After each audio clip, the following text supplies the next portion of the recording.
Now coming back to our important, this another discussion, that what makes you to run? There are many people, right? They come, they do their job, come back to their home, and while coming back to their home, they are busy into their own, life hustle, bustle, and everything. How do you get time to, to run? Maybe probably once in a week or twice in a week. I see people are really passionate about that. Help all our viewers so that they can find out something, take out some time from their daily routine, and your thoughts on this. Well, Pankaj, everybody has the same 24 hours, Yeah. right? It seems unusual to our lifestyles that you need to put that effort for any kind of physical activity or exercise. But if you look at the world outside, probably the subcontinent, it's part of their lifestyle, right? No wonder India is the capital of diabetes and lifestyle disorders and others. That's because of our lifestyles.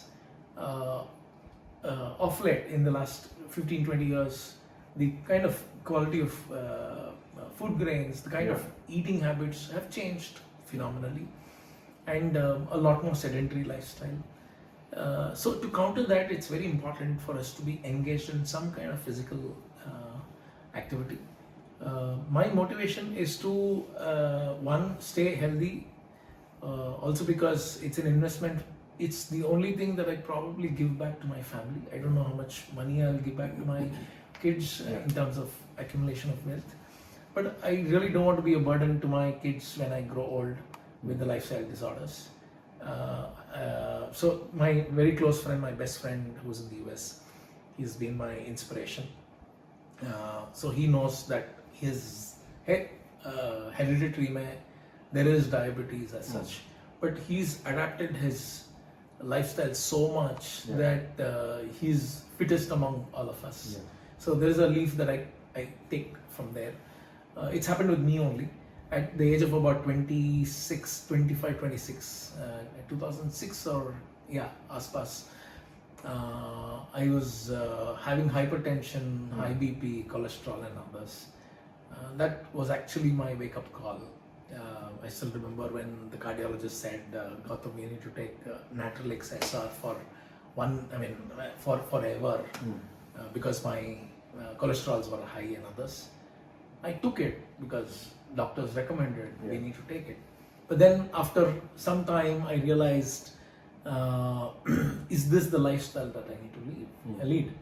I had a little healthy body, paunch and others at 25, 26. We don't really care about exercise so much, but that actually was a trigger for me. So I started running small running distances. They used to be in the same event. This is the TCS 10K. Erstwhile it was called Sunfeast 10K. There used to be a category called Maja Run. It's still there. The shorter distance, about 4 or 5K. So we used to practice for about 2 months for running a 5K. Just imagine our fitness levels.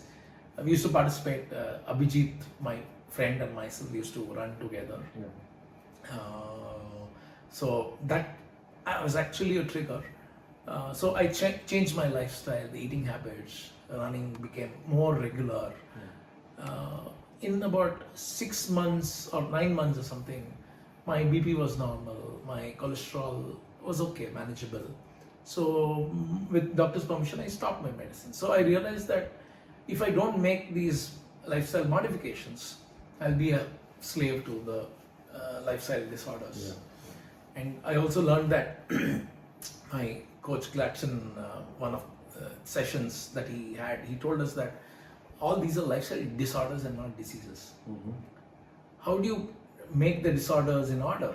By lifestyle modifications, and exercise is extremely important.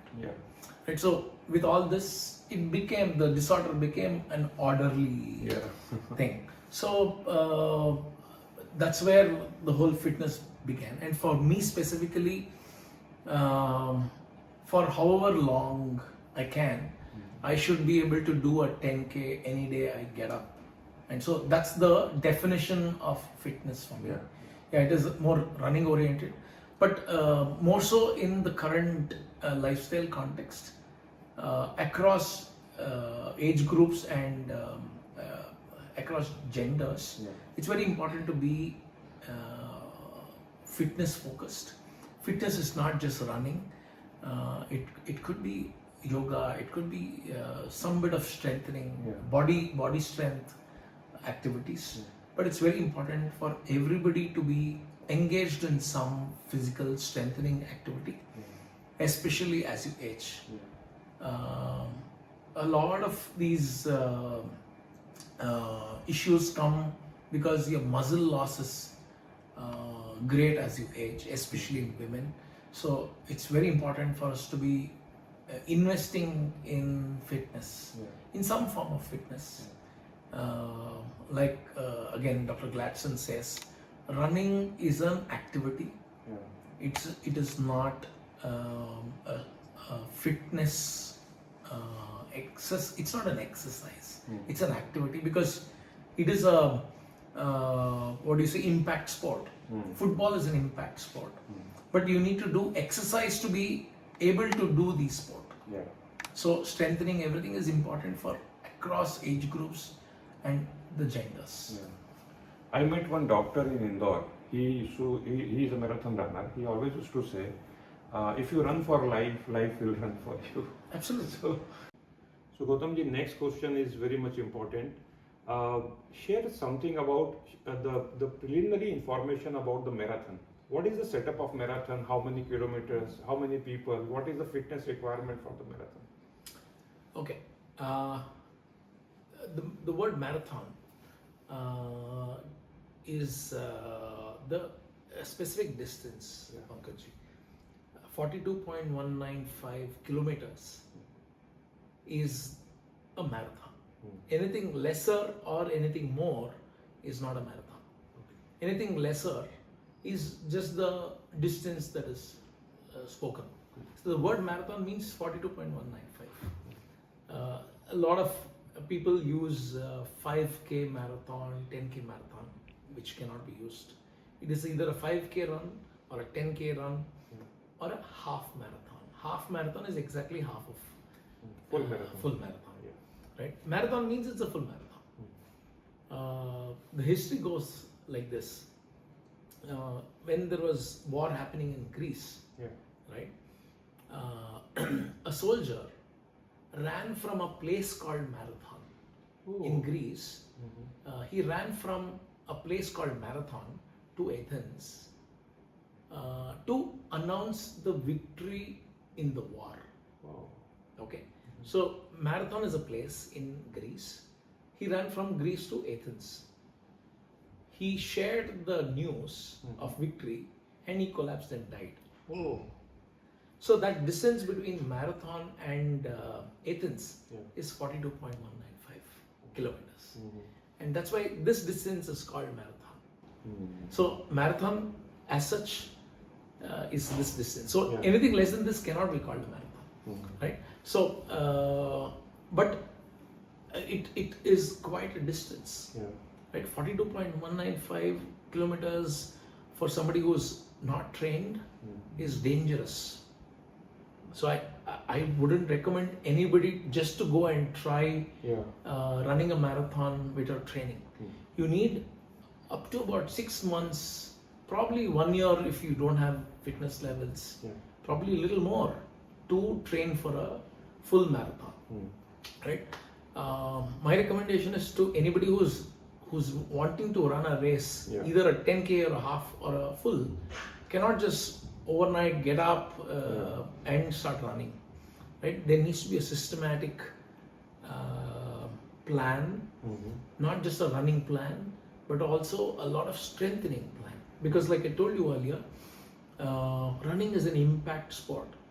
Right? It actually does a lot more damage to the body than you think.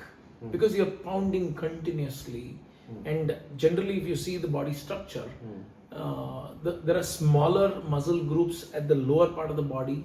As you go up, it becomes big. Right? So when you're running certain distances, your body, your lower part of the body is not equipped to handle such stress. Your heart is not equipped to handle such stress. Yeah. Your core is not equipped. So it's very important for you to train the body to sustain these distances. We do long runs. So basically in the training what happens is, especially what I follow, I do 2 or 3 runs a week only, because I don't run every day.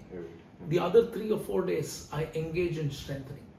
So it could be core strengthening, it could be upper body strengthening, it could be lower body strengthening. You might ask, what is upper body got to do with running? Because running is involved with your legs, right? But your upper body actually, when you're running, you propel yourself with your hands. And I've had so much pain in my left arm when I finish a full marathon. It's unexplainable. That's because my arms are not as strong as legs. So you need to strengthen the whole body, right? You need to strengthen the shoulders, because there are so many things that can happen in that journey of a 42.195 kilometers. So for anybody who's taking up to run a full marathon, I would suggest you start with smaller distances. Okay, you take good amount of time. You do a 10K, graduate to a half marathon, be comfortable in half marathon, then graduate slowly to a full marathon. So that's the plan. My friend came up with a concept called FDI. This applies to any form of fitness, especially running. F means frequency, D is duration, and then I is intensity, FDI. So this was taught by my friend, which I told you, who was in Boston. So what this concept is, first you make sure your frequency is fixed. Don't attack everything at once. Take one piece at a time. So have frequency that is built in your schedule, right? So 4 days, you get to waking up early in the morning, fixing, even if it is a short duration, 15 minutes, build in the frequency. Then once the frequency is set, work on the duration. 15 minutes को आप 45 minutes करना है, 30 minutes करना है, जो भी है. So once the frequency is set, increase the duration. Then duration is also set. F and D is done. Then you look at increasing the intensity of the workout. So if I relate that to run, you may want to do 2 kilometers a day for 3 days. Fix that 3 days. Just run 2 kilometers. Just wake up 2 kilometers. Do some stretching and other things. Then वो 2 kilometers को आप 3 kilometers या 5 kilometers करो. That is the duration. You increase the duration without looking at a pace. You don't need to be 2 kilometers. You don't need to go all out and do it fast. Do it slow, right? Duration हो गया. Then you look at building an intensity for a run. उसी 3 or 5 kilometers को how can you improve your pace? Right? So attack it in this FDI format is what I mean. I like the concept. I try to follow. Very interesting. Now with every break in fitness or running, I mean, sometimes depending on the calendar of the year, I mean, summers you don't run too much because running competitions are also less. So you take a back seat. But when you come back, it is like, am I the same Gautam who did a Boston Marathon is the question that we ask, because the fitness levels would have gone down. It's quite natural. So you follow this FDI process. Now that I shifted back from Ahmedabad to Bangalore, I took a break. Now I'm coming back to training. So my first attack was to make sure I close all the rings continuously for a few days on my Apple Watch. Then build duration, increase the duration. What I started with 20 minutes, I can stretch up to one hour. Then I do faster runs. So there's something called an interval training in the running training. I build intensity, I can run faster. So that's the approach that one needs to do. But I would advise everybody to start very slow and build up intensity later. One thing which helped during my training with Panisar and Pacemaker was that while he would have a 3-day schedule, Tuesday, Thursday, Saturday or Sunday, all we had to do is land up there, right? Consistency. Just be all you have to do is be present at Kantirva Stadium at 5 a.m. Yeah. Rest will be taken care of. There's a huge improvement in all our performances. And I mean, Atomic Habits is all about that. Right? James Clear. Yeah, James Clear. He says small incremental 1% will lead you to a huge change. Yeah. Exactly, it applies in all walks of life, especially in fitness and activity. Very nice. All we had to do was be present there for fitness. Rest Panesar will take care. That was our confidence, and that's how we improved all our performances. But the best part is this can be done by everybody. And it's not that only Gautam or Pankaj can do, but everybody can get to a good fitness level. All they need to do is be consistent. Very nice.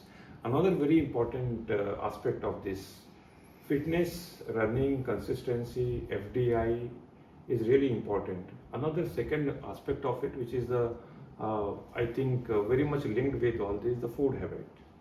Share something about the food habit of that person who is training himself or herself, especially for this, because eating a lot of the junk food, eating a lot of the butter, eating a lot of, because people are, this tongue is the enemy of all the internal organs. This is what the people used to say. Not just the tongue, but the mind also.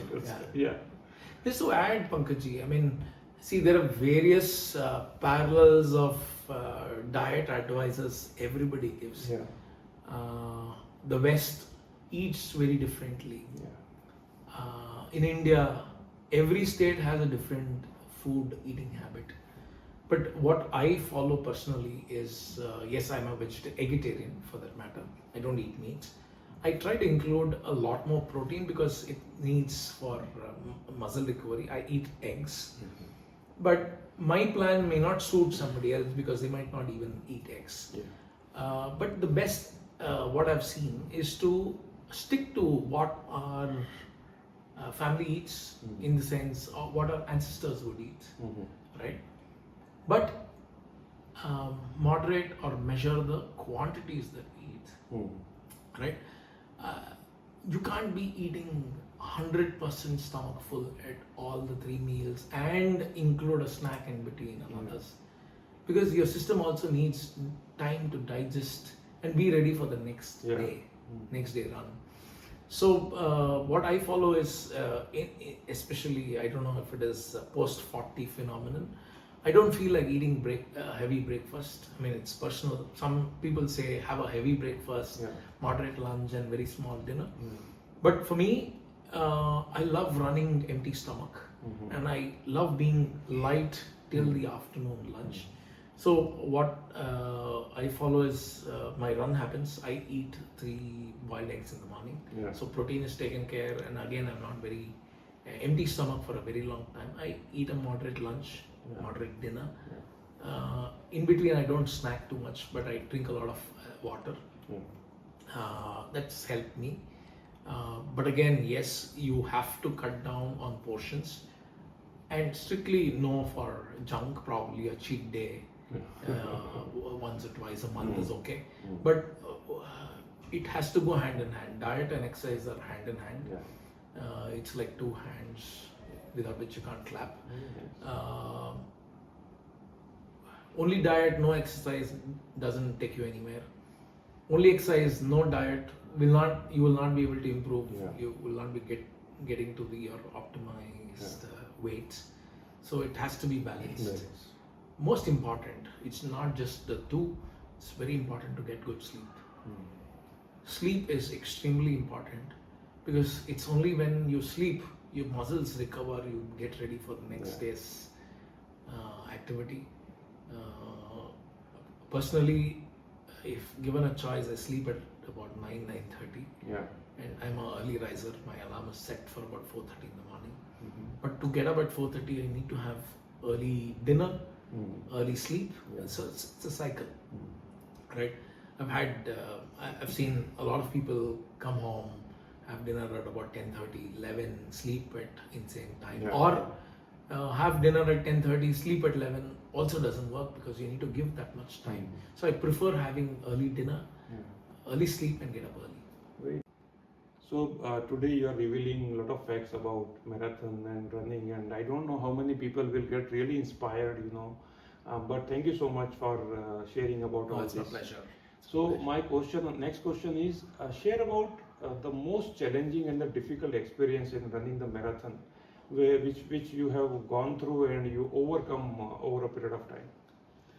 Okay, from the full marathon perspective, there have been, I mean, see, marathon is such a distance that everything is challenging. You start with a good frame of mind, but the challenges thrown at us en route is every race has its own challenge. Because what happens is the body is okay till about 30 kilometers. Yeah. If you've trained well, about 35, at the time of 35, you generally tend to hit a wall. That's what they say. But it's all about managing the distance, managing the pace, and how you finish at a high, or finish strong is what they say, right? So it's all about how do you finish strong. But if you've trained well, you plan the race well, it goes on extremely well. Typically, if you are overconfident in some time, which I have been in a couple of races, you go out very fast initially, then you don't have energy for the second half of the race. It's happened. But there are a lot of factors. The weather plays a huge role. Yeah. Sun, humidity plays a huge role. Typically in India, we are used to starting races at 4:35 in the morning, and in about 2.5-3 hours, the sun rises. It's okay, you finish. Yeah. But the temperatures are pretty warm, even at 4:35. Take an example of Tata Mumbai Marathon. You start at about 4:30. It's pretty hot. It's about 20 degrees, but the sun is not out, and you're used to getting up early. You finish the race. But when you do the World Marathon Majors, the races start at about 10:30, 11. So it is a completely a different shift, running outside, because it's cold there. So that's why they start late. Yeah. But for us in India who have trained to get up early and do it, it's a shift, because at 10:30 you would have finished the race in Bangalore, or in India, and you're ready for breakfast. There you have to fuel before the run, which starts at 10:30. Yeah. So that's a little shift. But a lot of planning needs to go in, from a diet perspective, what to wear. Yeah. Because here you know that you wear a singlet, sleeveless t-shirt, shorts, you run, you finish and come. Outside it's cold. If it's sub 10 degrees centigrade, you need to practice like that. And you don't have a situation in India to practice wearing one full sleeve on that another t-shirt. So you're not used to such things. So it's important to go a little earlier to wherever the So run if you go through your memory lane, what comes in front of you that this was the most challenging one? So so all, like I told you, all 6 have been challenging. But so I'll categorize into 2: challenging and disappointing, challenging and happy. Okay. Challenging and disappointing, I would say it was the London Marathon. So just before the London Marathon, I had some hamstring issues. I had to really work on the hamstring issues. So I was not completely fit. We landed in London in 2018. I remember this. And it was extremely hot. Yeah. So it was close to about 17, 18 degrees, and imagine starting the race at 10:30. So I was overconfident. I thought, okay, everything is fine. I started fast. The first half of the run till the Tower Bridge, I went off extremely fast, which I did a mistake. But the second half, I literally limped and walked and completed. So that was challenging and disappointing. Challenging and happy was the recent Boston Marathon. Picture perfect. Again, it started at 11, but I ran a very consistent race. The challenge in Boston for everybody is that at about 27 kilometers, till about 27 kilometers, it's like a downhill, right? 27 to 30 something, 34 or something like that. the hills start. So there are 4 hills that you need to, hills, I mean it's not exaggerated hills, but it's actually called a Heartbreak Hill. The last hill is called a Heartbreak Hill in Boston, and that's named because it breaks everybody's heart because it's pretty steep. So if you've run the first 27 kilometers extremely fast, which is downhill, which is putting a load on the hamstring, the rest of the hills it goes for a toss. So it's actually challenging. But the way that I trained along with the coach Ranjini Gupta, she also ran, by the way. So the way we planned was every 5 kilometers we knew exactly what to do. So when we came to the hills, we were prepared, right? So it was challenging, but when you finish the hills, when you get to the finish line, it is awesome. So challenging and happy, and especially super thrilled because Boston was the culmination of the World Marathon Majors for me. And Boston as such is the oldest running marathon in the world. 128 years of history. No other marathon beats this. So finishing the World Marathon Majors there was extremely special for me. And it's taken about 10 years to start, from start to finish. My whole family was there, so challenging and extremely happy. Amazing.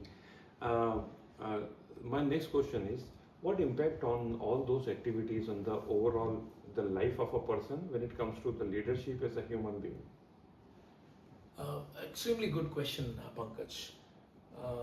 Running itself makes you a very adaptable person, and running a marathon makes you even adaptable because you're open to any kind of challenge. I mean, it's not just the race day, but the training that you need to put in needs a lot of dedication, needs a lot of planning, needs a lot of backup plans because nothing will go right. So in specifically in Bangalore, on a training day, half of the year it's raining, drizzling and everything. So you're ready to face those challenges. And the preparation that you need to even train, not just the final run, needs a lot of planning. And I can relate that to work, right? In my mind, I'm like, okay, this is plan A. If this doesn't work, plan B. If it doesn't work, plan C. And you're ready with these. But the objective is to run. And you know that there will be failures, so you're open to ups and downs, right? And it teaches you a lot of patience. When you're running longer distance, even a half marathon, it takes 2 hours to 4 hours. 2 hours for a half marathon, 4 hours for a full probably. You need a lot of patience. You need a lot of commitment, right? And I can relate that to my work. Right, probably because of NCC, running and others, you become that much stoic. Right, you don't overtly react to a lot of situations. So probably that's the kind of takeaways from run. Very nice. Very nice.